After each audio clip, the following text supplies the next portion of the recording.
This is lesson 6 in our trigonometry unit. Today we're going to look at selecting strategies to solve problems in trigonometry.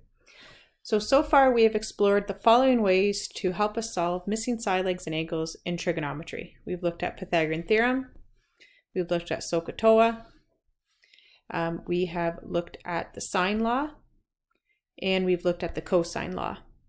And so the goal of today is to be able to decide which tool to use and when. And you should understand it is possible to solve a triangle if you have at least 3 pieces of information. As long as you have at least one side, we can solve the triangle. All right, these are the steps that you're going to think in your head in order to help you decide what you would use. So if you have a right triangle, you are going to use the Pythagorean theorem or SOHCAHTOA. You are not going to use sine law. Okay, students tend to want to use sine law. I don't know, for some reason they love it. We're not going to be using sine law. So let's type that in. So for a right triangle,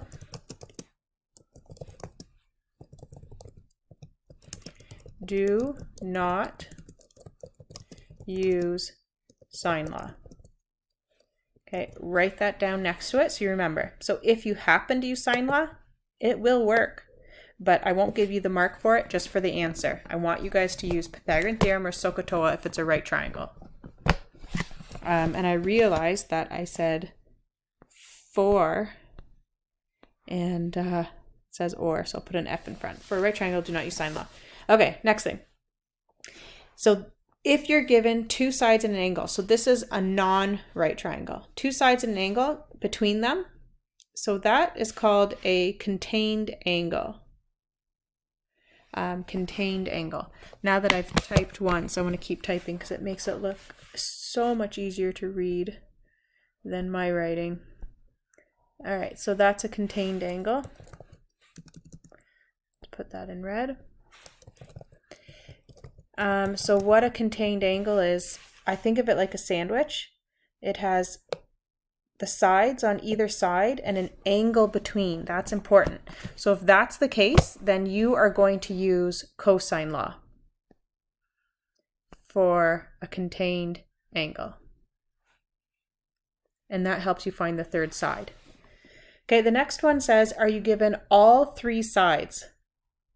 So again, in a non-right triangle, all 3 sides, then again, you're going to use cosine law to find one of the angles.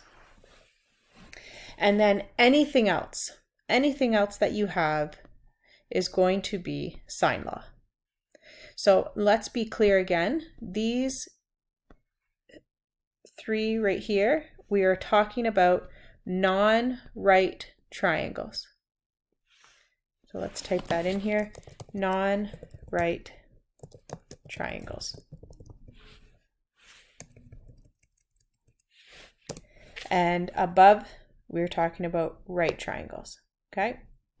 So we have what we use for non-right triangles, and we have what we use for right triangles above. And let's write that in. And then this is what you are going to use to help you decide what to do.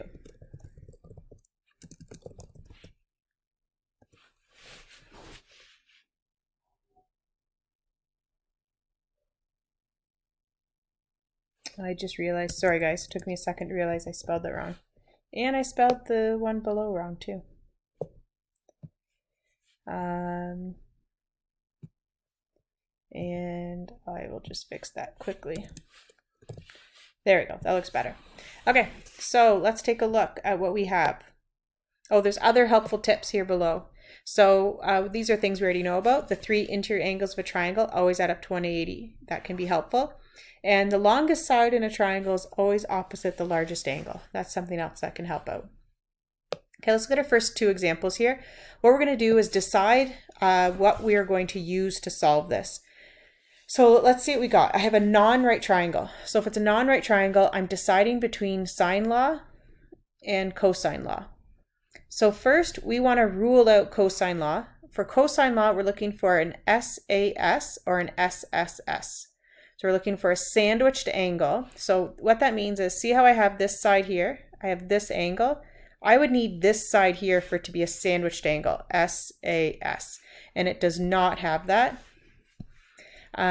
Over here, same thing. If I look, I have this side. I want to find this angle. Don't have this side. SAS, don't have it.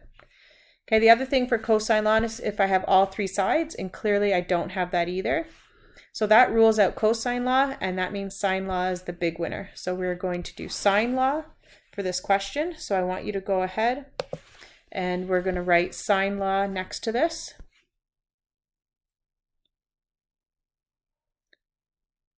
Okay, let's look at the triangle next door. So this triangle, again, it's non-right, so it's either sine law or cosine law. We check cosine law first. So we're looking for SAS, a sandwiched angle, or SSS. So clearly we don't have SSS. We don't have all three sides, so that's out. But I do have a sandwiched angle. So now this gives you a chance to see what it looks like. I have a side, an angle, and a side. So SAS. See how the angle is in the middle of the two sides? Okay, so that means that we are going to use cosine here. Let's go ahead and write that next to the question. Cosine line. Okay, before we solve these, let's turn the page and make the decisions for the rest of the triangles as well. Okay, so at the top of the next page, it's a non-right triangle. So I have to decide sine law or cosine law. So I look, is there SAS? No. Is there SSS? No. So that means cosine law is out. And my only option then is sine law. Okay, so let's write that next to it. We're going to use sine law to solve this.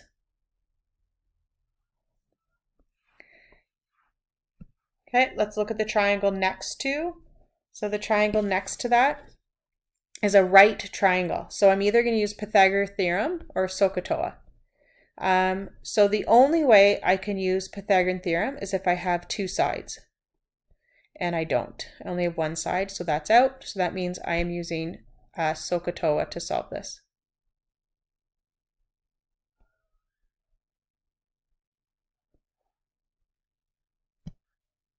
Okay, let's look now at the question underneath. Oh, it's a two triangle question. That's a good question. And so this one, let's actually solve this one. So I want to find side length x. And the first thing I see is this triangle. I don't think any of the triangles had them, but I like to put on my vertices. So let's call this A, B, C, and then I'll put a D here. All right, so I need to find the length of x, and we got to think backwards to solve this.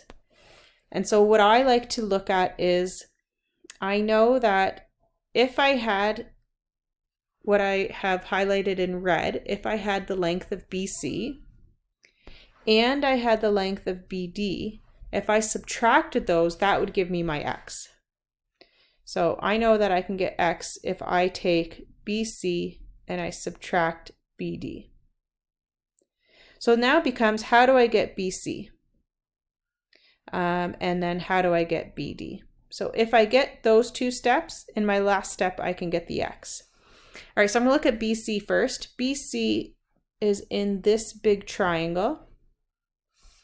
And I can get that because I have an angle here and 45 centimeters. So I'm gonna start with that.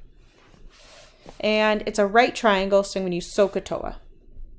So here's my first step. I'm gonna use SOHCAHTOA. So I can see that 45 centimeters is opposite the 29. This side is the hypotenuse. It's across from the 90. And the side I want to find is adjacent. And this, let's call this little a, because it's across from angle A. All right, so it's the red triangle I'm looking at. I'm going to do SOHCAHTOA, and that triangle is ABC. So I can see that I need to find little a, and I have the 45 centimeters. So that's OA, and that means that I'm going to be using tan. All right, so let's write our formula. It's tan of C, that's my marked angle here, is opposite over adjacent. and tan C equals opposite is 45 over the adjacent is A. And I apologize, I wrote C. I should have put 29 in there. Let's go ahead and do that. Okay, I'll put this over 1. So I have A times tan 29 degrees and 1 times 45.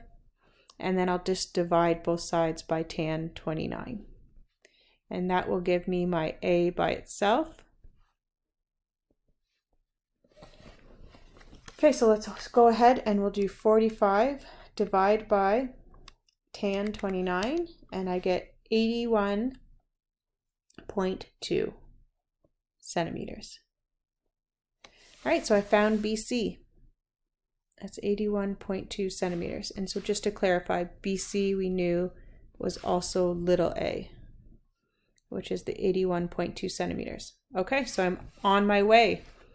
So what I'm going to do, I love that I can just erase this. We're done with the triangle ABC. I'm now going to look at the triangle ABD, and we're going to look at that. I'll highlight that in blue. We're looking at this triangle here, and we want to find little a again, but it's in a different triangle. We can see it's a right triangle, so again, I'm going to use SOHCAHTOA. And I'm using SOHCAHTOA in triangle ABD.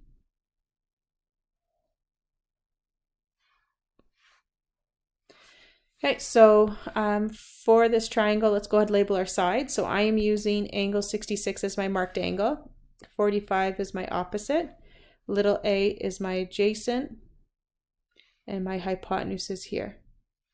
Okay, I want to find little a, so I'm using adjacent and I'm giving 45, so I'll be doing tan again. So it'll be tan, this time of angle D, and that's opposite over adjacent. So let's sub in. It's tan D equals opposite is 45 over adjacent is little a. I'm laughing because I made the same mistake. I didn't put my angle in. Okay, that's 66 degrees. Let's put that over 1, and we'll multiply a times tan 66,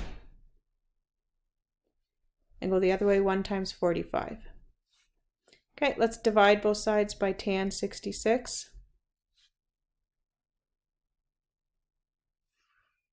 And then we're going to go ahead and show the canceling, and then we'll get little a. Okay, so 45 divided by tan 66 is 20.0 centimeters. So we know we found in triangle ABD, it also happened to be a little side length A, finding BD, and that's 20.0 centimeters. And we can do our last step, which is finding X. So our last step, we are just going to take the 81.2 and subtract the 20.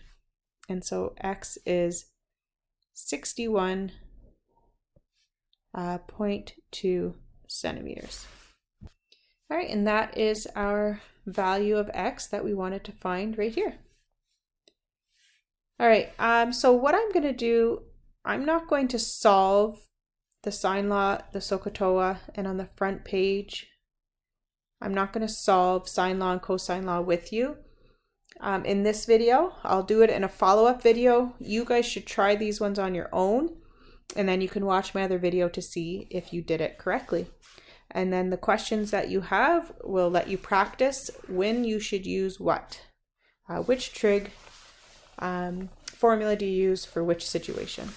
All right, have a great day, guys.